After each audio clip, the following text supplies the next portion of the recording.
પરિવારોમાં પણ 1G, 2G, 3G, 4G અને 5G વિશે.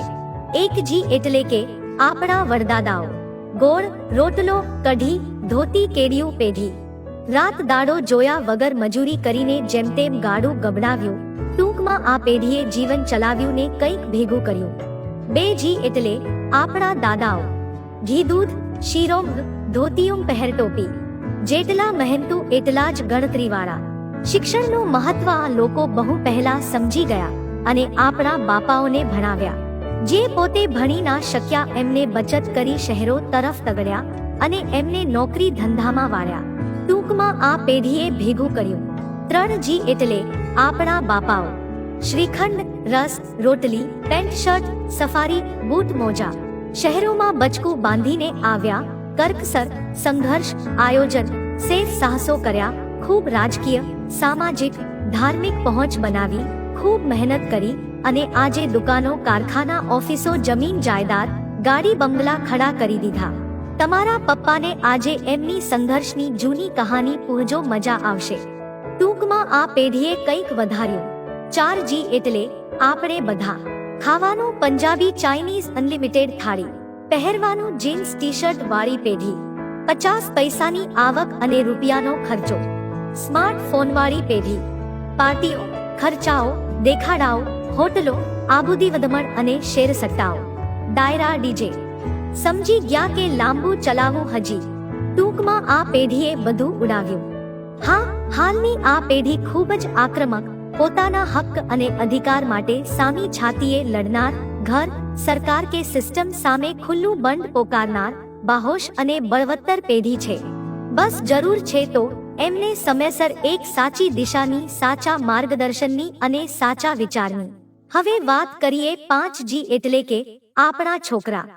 ખાવાનું તો કે Maggi, masala dosa, Bournvita, burger, pizza, પાઉં, પોપકોર્ન વાળી પેઢી. પહેરવાનું તો કે ફાટેલા જીન્સ અને બરમુડાની પેઢી. લાઈફમાં બધું જ એકદમ સેટ, એકદમ રેડી.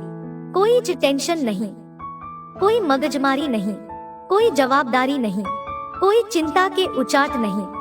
લાઈફમાં કોઈ મિશન કે મહત્વાકાંક્ષા પણ નહીં. ઘરગાડી, બંગલા બધું જ રેડી ટુ યુઝ. ટૂંકમાં આ પેઢી તમારા જ પૈસે તમને પાર્ટી આપે, ગિફ્ટ આપે અને પાછા શીખવાડે કે પપ્પા આમ સ્ટાઇલમાં રહેવાનું. બોલો, પણ આ જનરેશન ખૂબ જ ફાસ્ટ છે, ખૂબ જ સ્માર્ટ છે, ખૂબ જ ચબરાક છે. જો હજી સાંભળજો. ખૂબ જ અધીરી અને ઉતાવળી પેઢી છે. લાલચ, લાડને જીદમાં ઉછરેલી આ પેઢી છે. બસ જરૂર છે તો એમને સમયસર એક સાચી દિશાની, સાચા માર્ગદર્શનની, સાચા વિચારની. તો ચાલો જોઈએ કે આપણે એના માટે શું કરી શકીએ. નોકરી, ધંધા, રોજગારને પોતાનામાં ખૂબ જ ખૂંપી ગયેલા આપણે સૌ થોડો સમય આપણા આ 5G બાળકોને આપીએ. તેમને મંદિરે લઈ જઈએ. તેમના હૃદયમાં ધર્મના નીતિ નિયમો દૃઢ કરાવીએ. વાર તહેવાર, અવસર, પ્રસંગમાં એમને સીધા જોતરીએ. એમને આપણા પરિવારનો, સમાજનો ભવ્ય સામાજિક અને સાંસ્કૃતિક વારસો સમજાવીને આપણા બાપદાદાઓના સંઘર્ષની વાતો માંડીએ. નહીંતર આપણી 4 પેઢીની મહેનત અને પરિશ્રમ પર પાણી ફરી વળશે. કેમ કે આપણે એમના માટે કરવા જેવું કંઈ જ બાકી રાખ્યું નથી.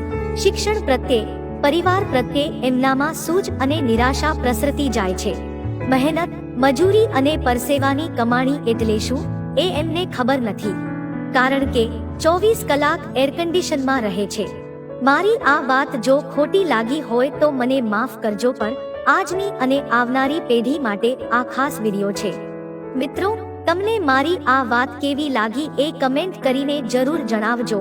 અને આ વાત સાચી લાગી હોય તો તમારા સગા સંબંધી, ભાઈ, બહેન, દીકરા, દીકરીને જરૂર શેર કરજો.